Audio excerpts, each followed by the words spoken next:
Ki Demang Purbo mempersembahkan Tanah Warisan, karya S.H. Mintarja. Jilid 1 bagian yang ketiga.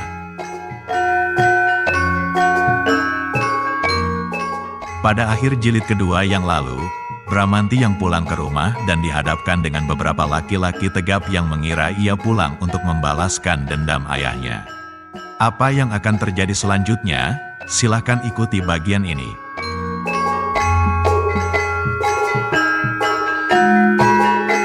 Yang kedualah yang paling mungkin, sahut suara yang lain.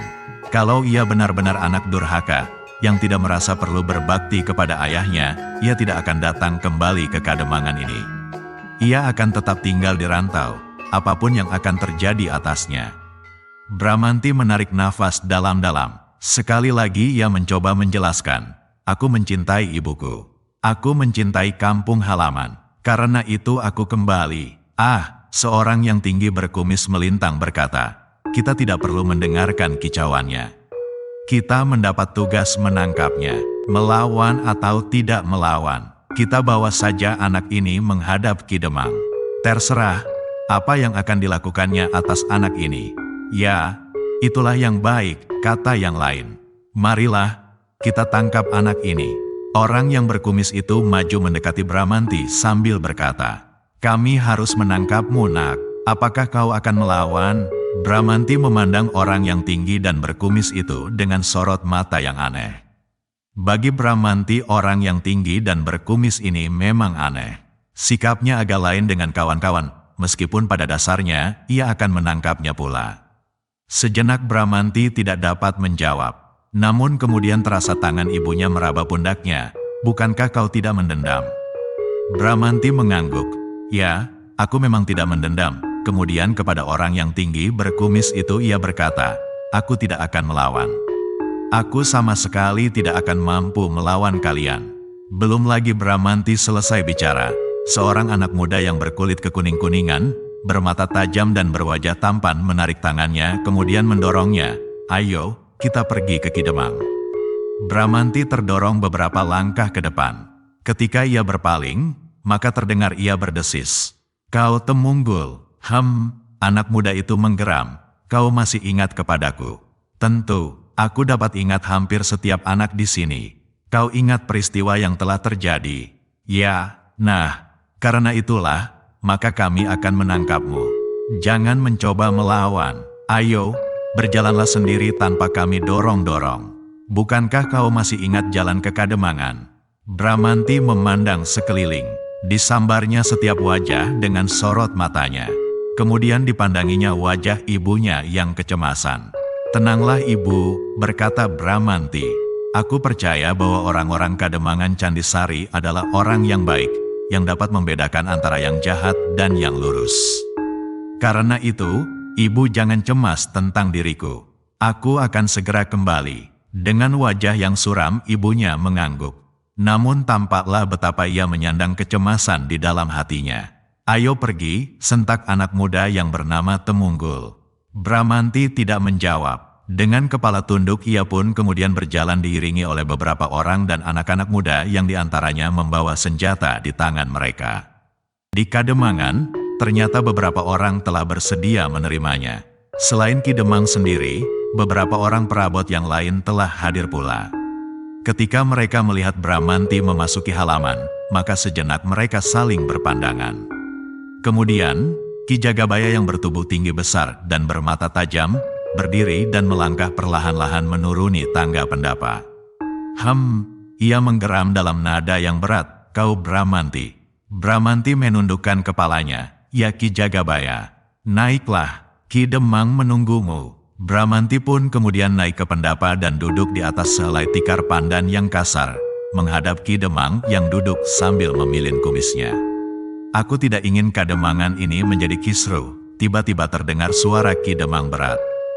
Bramanti tidak segera menjawab, kepalanya masih menunduk dalam. Aku tahu, ayahmu mati terbunuh di Kademangan ini, berkata Ki Demang kemudian. Setelah kau hilang beberapa tahun, maka tiba-tiba kau datang lagi.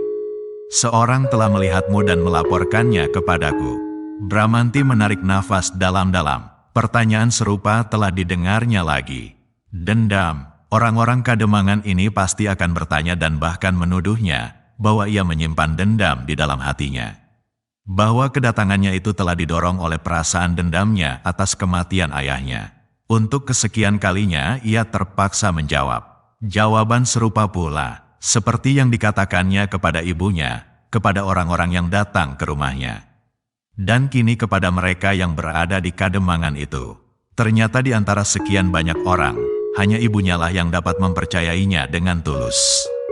Hampir setiap orang memandangnya dengan penuh curiga, seolah-olah ia adalah orang yang paling jahat yang pernah ditangkap oleh orang-orang Kademangan itu.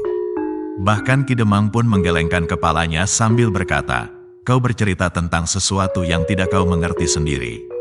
Karena itu, maka ceritamu seperti cerita mimpi." Bramanti pun tidak menjawab, apalagi yang dapat dikatakan apabila orang-orang itu bersikap mutlak. Atau tiba-tiba Ki Jagabaya menyambung, "Kau termasuk salah seorang dari murid-murid orang yang menyebut dirinya Panembahan Sekar Jagat." Bramanti terkejut mendengar pertanyaan itu, sehingga kepalanya menengadah, memandang wajah Ki Jagabaya yang tegang. "Jawablah," desak Ki Jagabaya. "Sekar Jagat baru saja mengirimkan orang-orangnya kemari untuk memeras. Mereka seakan-akan tahu pasti siapa-siapa yang memiliki benda-benda berharga di sini. Apakah kau termasuk petugas sandinya yang harus menyelidiki Kademangan ini, dan kau mempergunakannya sebagai suatu cara untuk membalas sakit hatimu?" Dahi Bramanti berkerut ketika diingatnya orang berkuda yang dijumpainya di pinggir Kademangan ini pada saat ia datang. Namun ia tidak segera bertanya, dan didengarnya Ki Jagabaya berkata terus, "Karena kau tidak mampu melakukan balas dendam itu sendiri, maka kau telah mempergunakan cara yang kotor itu." Bramanti tidak segera menjawab, kini kembali kepalanya menunduk. Dicobanya untuk mengingat-ingat, berapa orang dan siapa sajakah mereka yang telah menyebut dirinya murid-murid Panembahan Sekar Jagat itu. Tetapi Bramanti terkejut ketika tiba-tiba sebuah tangan yang kasar telah merenggut bajunya. "Ayo, katakan tentang dirimu." Ketika sekali lagi Bramanti mengangkat wajahnya, maka dilihatnya wajah Ki Jagabaya yang menyeramkan. "Bukankah kau anggota dari perampok itu?" Tergagap Bramanti menjawab, "Tidak Ki Jagabaya. Sama sekali tidak. Lebih baik kau mengaku." Ki Jagabaya mengguncang baju Bramanti, sehingga anak muda itu ikut terguncang pula. "Tidak Ki Jagabaya, aku tidak mengenal Panembahan Sekar Jagat." "Jangan bohong," ternyata Ki Demang pun membentaknya. "Tidak Ki Demang, aku berkata sebenarnya, aku baru saja datang dari jauh." Kalau yang Ki Demang maksudkan orang-orang berkuda, maka aku memang menjumpai mereka itu di pinggir Kademangan ini. Aku tidak bertanya tentang orang-orang berkuda itu. Kami di sini melihat sampai jemu. Bahkan di antara kami dipaksa untuk menyerahkan harta benda kami. Yang ingin kami ketahui, apakah kau termasuk dalam lingkungan mereka?" "Tidak, aku bersumpah," jawab Bramanti. Tetapi katanya kemudian, "Apakah Ki Demang tidak berhasil menangkap mereka?" "Apa kau bilang, menangkap?" Ki Jagabaya berteriak. "Apa kau kira kami terlampau bodoh untuk menyerahkan leher kami karena sepotong benda yang kami anggap berharga? Tetapi mereka hanya beberapa orang saja. Sedang aku lihat beberapa kuatnya kemampuan setiap laki-laki di Kademangan ini. Apakah kau ingin menjebak kami, hei?" "Sama sekali tidak Ki Jagabaya. Apa kau kira aku tidak ada kekuatan lain kecuali mereka yang datang kemari itu? Kau kira kami akan dapat melawan seandainya Panembahan Sekar Jagat itu marah dan turun ke Kademangan ini untuk menghukum kami?" "Siapa Panembahan Sekar Jagat itu?" Pertanyaan yang bodoh. Tidak seorang pun di antara kami yang mengenalnya. Kenapa kita tidak berani melawannya? Kita belum pernah mengenalnya. Dari siapa kita tahu bahwa kita tidak akan dapat melawan kekuatan mereka? Apalagi kita mempertahankan hak kita sendiri." Ki Jagabaya tidak segera menyahut. Tanpa sesadarnya dipandanginya wajah Ki Demang yang tegang. Namun sejenak kemudian Ki Demang itu berkata, "Kau mengigau. Yang ingin kami ketahui, apakah kau salah seorang dari mereka?" "Tidak Ki Demang, dan kau datang benar-benar tidak akan membuat onar Kademangan yang sedang dicengkam ketakutan ini." "Tidak Ki Demang, aku tidak akan berani melakukan." Ki Demang menarik nafas dalam-dalam. Setelah memandangi setiap wajah yang ada di pendapa Kademangan itu, maka kemudian ia berkata, "Aku akan memberi kau kesempatan.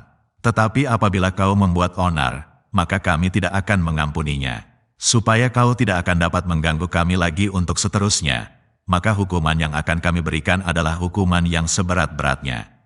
Ki Demang berhenti sejenak, lalu, "Nah, kau boleh pulang. Tetapi ingat, jangan berbuat sesuatu yang dapat mengantarmu ke lubang kubur. Kami tidak segan-segan bertindak terhadap siapapun yang melanggar tata tertib kehidupan di Kademangan ini." Bramanti menarik nafas dalam-dalam. Sambil mengangguk dalam-dalam ia berkata, "Terima kasih Ki Demang. Aku akan mencoba mempergunakan kesempatan ini sebaik-baiknya.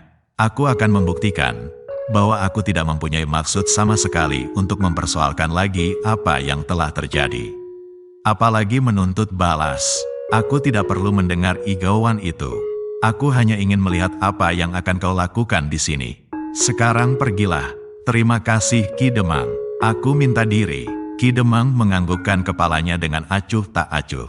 Ia sama sekali tidak memperhatikan lagi ketika Bramanti melangkah surut, kemudian berdiri meninggalkan pertemuan yang mendebarkan itu. Setelah memandang berkeliling, menembus kesuraman malam, maka ia pun segera turun ke halaman. Perlahan-lahan ia berjalan menyeberangi halaman yang luas. Sekali-kali ia berpaling. Dilihatnya, di pendapa para pemimpin Kademangan masih duduk melingkari lampu minyak. Tanpa sadar tiba-tiba dadanya berdesir ketika dilihatnya beberapa anak-anak muda berdiri di regol halaman Kademangan. Setiap mata mereka memandanginya dengan tajamnya, seolah-olah ingin melihat langsung ke pusat jantungnya. Di bawah cahaya lampu di regol yang kemerah-merahan, Bramanti melihat Tumenggul berdiri bertolak pinggang. Bramanti menarik nafas dalam-dalam. Ia tidak tahu kenapa sikap Tumenggul itu kini sangat menyinggung perasaannya. Tumenggul adalah kawan bermain yang baik di masa kanak-kanak. Langkah Bramanti pun menjadi semakin lambat. Tetapi ia tidak berhenti. Dengan dada berdebar-debar ia maju semakin dekat. Sekali lagi ia menarik nafas dalam-dalam untuk menenangkan hatinya. Bahkan ia berkata di dalam hatinya, "Mungkin aku terlampau berprasangka." Karena itu, maka Bramanti pun melangkah terus. Berjalan di antara anak-anak muda yang berdiri tanpa beranjak sejengkal dari tempatnya. Sedang Bramanti pun sama sekali tidak berpaling pula. Bahkan kepalanya semakin menunduk ketika ia melangkah di depan Tumenggul yang bertolak pinggang itu. Bramanti tidak sempat berbuat apapun juga ketika hal itu terjadi dengan tiba-tiba. Ia merasa tangan Tumenggul mendorong punggungnya, sedang kakinya disilangkannya di hadapannya. Dengan demikian, maka Bramanti itu pun terdorong ke depan. Namun karena kakinya terkait, maka ia pun terbanting jatuh tertelungkup. Bramanti masih mendengar anak-anak muda di regol itu serentak tertawa berkepanjangan. Beberapa di antara mereka tidak dapat menahan air matanya yang membasahi pelupuk. Yang lain lagi terpaksa memegangi perutnya yang berguncang-guncang. "Ayo cepat, cepat bangun anak manis," terdengar Tumenggul berdesis. "Ayo bangunlah, meskipun belum pagi." Bramanti mengatupkan mulutnya rapat-rapat. Sebagai seorang anak muda maka darahnya segera mendidih.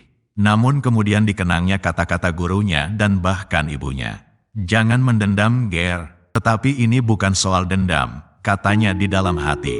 "Aku telah dihinanya. Apakah aku akan tetap menundukkan kepala saja?" Yang kemudian diingatnya adalah kata-kata Ki Demang.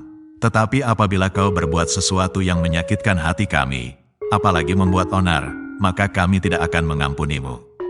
Bramanti menggigit bibirnya untuk menahan hatinya yang bergolak. Suara tertawa anak-anak muda di sekitarnya masih terdengar. Dan Tumenggul masih juga berkata, "Ayo bangun anak manis." Bramanti bangkit perlahan-lahan bertelekan pada kedua tangannya. Kemudian ia berdiri pula pada lututnya. Sekilas dipandanginya anak-anak muda yang berdiri di sekitarnya. Mereka bergembira karena mereka merasa mendapat permainan yang mengasyikkan. Ketika terpandang wajah-wajah anak-anak muda itu, maka ia berkata di dalam hatinya, "Anak-anak itu juga, anak-anak yang kini seolah-olah menjadi liar. Kalau ayahku terbunuh karena ayahku dianggap oleh orang-orang Kademangan ini sebagai seorang yang liar, seharusnya akulah yang menjadi liar melampaui ayah dan melampaui keliaran anak-anak muda itu." Tetapi sekali lagi ia seolah-olah mendengar kata-kata gurunya. Ayahmu memang bersalah, karena itu jangan kau selusuri jalan hidupnya. Kau harus mencari jalan sendiri. Jalan yang baik, kau harus membuktikan bahwa tidak selalu tabiat orang tua yang kurang baik itu dapat menurun kepada anaknya. Dengan jalan itulah kau berbakti kepada orang tuamu. Namun sekali lagi dadanya bergolak. Tetapi ini adalah soal yang lain. Aku dihinanya tanpa sebab. Belum lagi ia menemukan jalan yang akan ditempuhnya. Terasa punggungnya terdorong oleh telapak kaki sambil didengarnya lagi suara temunggul. Hei, apakah kau masih terlampau lelah? Sekali lagi Bramanti terdorong jatuh tertelungkup. Wajahnya yang basah oleh keringat, menyentuh tanah berdebu, sehingga menjadi keputih-putihan. Oleh cahaya pelita, wajahnya menjadi tampak terlampau acuh, sehingga anak-anak muda di sekitarnya tertawa semakin keras lagi. Bramanti tidak dapat lagi menahan hatinya. Betapapun ia mengingat segala macam nasihat, tetapi darah mudanya telah mendidih sampai ke ubun-ubun. Namun sebelum ia berbuat sesuatu, didengarnyalah suara keras di antara anak-anak muda itu. Hei, siapa yang berbuat ini? Anak-anak muda itu saling berpandangan. Suara tertawa mereka telah lenyap ditelan kecemasannya melihat wajah yang berdiri di antara mereka dengan marahnya. Kalian selalu membuat kisruh saja. Bramanti kemudian mengangkat wajahnya. Ditatapnya orang yang sedang marah-marah itu. Ki Jagabaya, desisnya. Perlahan-lahan ia pun segera bangkit. Sambil membenahi pakaiannya ia berdiri termangu-mangu melihat sikap Ki Jagabaya itu. Kenapa kalian lakukan hal itu? Ki Jagabaya membentak. Anak-anak muda itu menundukkan kepalanya. Tidak seorang pun yang berani memandang wajah yang seram dan kemerah-merahan karena merah dan karena cahaya pelita yang jatuh di atas garis-garis yang keras di wajah itu. Tetapi anak-anak muda itu mengangkat wajah-wajah mereka ketika mereka mendengar suara yang lain. Biar sajalah Ki Jagabaya. Begitulah adat anak-anak muda. Bukankah kita berbuat seperti itu pula ketika masih seumur dengan mereka? Ternyata suara itu adalah suara Ki Demang Candisari. Dan Ki Demang berkata seterusnya, suatu cara perkenalan yang baik bagi Bramanti. Ia harus berusaha menyesuaikan dirinya di sini. Aku mengenalnya sejak kanak-kanak, sahut Temunggul. Oh, kalau begitu kau bertemu dengan sahabat lama. Pantaslah kalau kau dapat bergurau begitu meriah. Anak-anak muda itu kini mulai tertawa. Tetapi perbuatan itu sudah keterlaluan, geram Ki Jagabaya. Ki Demang tertawa, katanya kemudian, pulanglah Bramanti. Jangan kamu pikirkan lagi apa yang terjadi. Setelah lama kalian tidak saling bertemu, maka anak-anak itu merasa kangen bergurau dengan kau lagi. Bramanti tidak segera beranjak dari tempatnya. Ditatapnya saja wajah Ki Demang dan Ki Jagabaya berganti-ganti. Tetapi dadanya berdesir ketika ia mendengar Ki Demang berkata, tidak ada tempat bagi anak-anak cengeng di Kademangan Candisari. Jangan menangis. Pulanglah dan lain kali, bersikaplah seperti seorang laki-laki. Sekali lagi jantung Bramanti serasa tergores oleh sembilu. Tetapi di hadapan Ki Demang dan Ki Jagabaya ia tidak dapat berbuat apa-apa. Sebab kalau ia menuruti perasaannya, maka akibatnya pasti akan berkepanjangan. Melawan Ki Demang dan Ki Jagabaya berarti melawan seluruh Kademangan Candisari. Hei, kenapa kau berdiri saja membatu? Terdengar Ki Jagabaya membentak. Sehingga Bramanti terperanjat karenanya. Ayo pergi, cepat, pergi, Ki Jagabaya berteriak. Bramanti menganggukkan kepalanya sambil berkata, aku minta diri. Baik Ki Jagabaya maupun Ki Demang tidak menjawab. Anak-anak muda yang berdiri di regol itu pun tidak mentertawakannya lagi meskipun ia terkejut mendengar bentakan Ki Jagabaya sehingga ia hampir terlonjak. Bramanti itu pun kemudian berjalan terlatih-tatih meninggalkan regol Kademangan. Sekali-kali ia berpaling. Dilihatnya di bawah cahaya pelita di regol halaman. Anak-anak muda itu masih saja berada di tempatnya. Aneh, Bramanti berdesis. Sebenarnya bagi Bramanti sikap Ki Jagabaya dan Ki Demang merupakan sikap yang aneh. Ki Jagabaya meskipun bersikap kasar, namun terasa kelurusannya. Ia bersikap kasar dan keras terhadap siapapun. Terhadap dirinya, tetapi juga terhadap siapapun. Terhadap dirinya, tetapi juga terhadap anak-anak muda itu. Berbeda dengan Ki Demang. Meskipun Ki Demang tidak sekasar Ki Jagabaya, namun terasa dalam sikapnya bahwa ia kurang jujur menghadapi persoalan. Sebuah bahan yang harus aku ingat-ingat, gumamnya. Sementara itu kaki Bramanti melangkah terus menyusuri jalan-jalan desa. Jalan-jalan yang pernah dikenalnya dengan baik beberapa waktu yang lampau semasa ia masih kanak-kanak. Di jalan-jalan inilah ia dahulu berlari-lari berkejaran, bermain sembunyi-sembunyian, bermain hantu-hantuan, dan di halaman rumahnya yang luas itulah anak-anak bermain nini tawab. Terutama anak-anak perempuan, sementara anak-anak laki-laki bermain kejar-kejaran. Tetapi semuanya telah berubah sama sekali. Tidak seperti jalan yang dilampauinya itu. Jalan ini seolah-olah masih jalan yang dahulu, tanpa perubahan sama sekali. Pohon nyamplung di pinggir sungai, pohon cangkring dan pohon gayam yang berdiri berjajar, pohon randu alas di samping kuburan, dan pohon pucang berjajar 4. Bramanti menarik nafas dalam-dalam. Di dalam hatinya ia berkata, aku ternyata harus berusaha menyesuaikan diriku. Sikap anak-anak Candisari sekarang adalah sikap yang tidak menyenangkan. Namun kemudian tumbuh pertanyaan di dalam hatinya, tetapi kenapa tidak seorang pun yang berani berbuat sesuatu atas orang-orang yang menyebut dirinya Panembahan Sekar Jagat? Tetapi Bramanti tidak dapat menemukan jawabannya. Untuk sementara ia menganggap bahwa sikap orang-orang berkuda yang menjadi kepercayaan Panembahan Sekar Jagat itu terlampau menakutkan bagi orang-orang Candisari, sehingga kesannya terhadap Panembahan Sekar Jagat menjadi terlampau berlebih-lebihan. Sambil merenung Bramanti melangkah terus.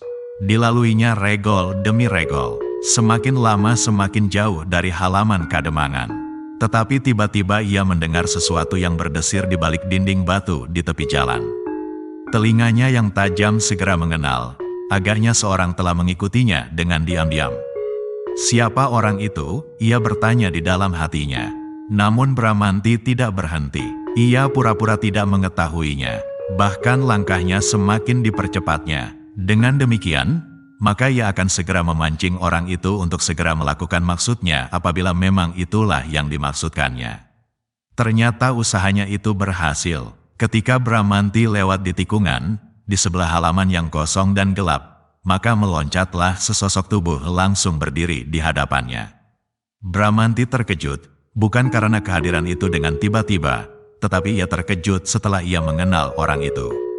Temunggul, ia berdesah di dalam hatinya. Apakah anak itu masih saja akan membuat persoalan? Bramanti terpaksa menghentikan langkahnya karena Temunggul berdiri bertolak pinggang di tengah jalan. Kau beruntung hari ini, Bramanti, terdengar Temunggul berdesis. Bramanti tidak segera mengerti maksud kata-kata itu. Karena itu, maka untuk sejenak ia berdiam diri. Karena Bramanti tidak menjawab, maka Temunggul berkata lebih lanjut, seandainya Ki Jagabaya tidak ikut campur, maka kau akan tahu bahwa kedatanganmu sama sekali tidak kami sukai. Dan kau akan tahu, seandainya kau ingin melepaskan dendammu, maka kau tidak akan mendapat kesempatan sama sekali. Bramanti masih tetap membatu.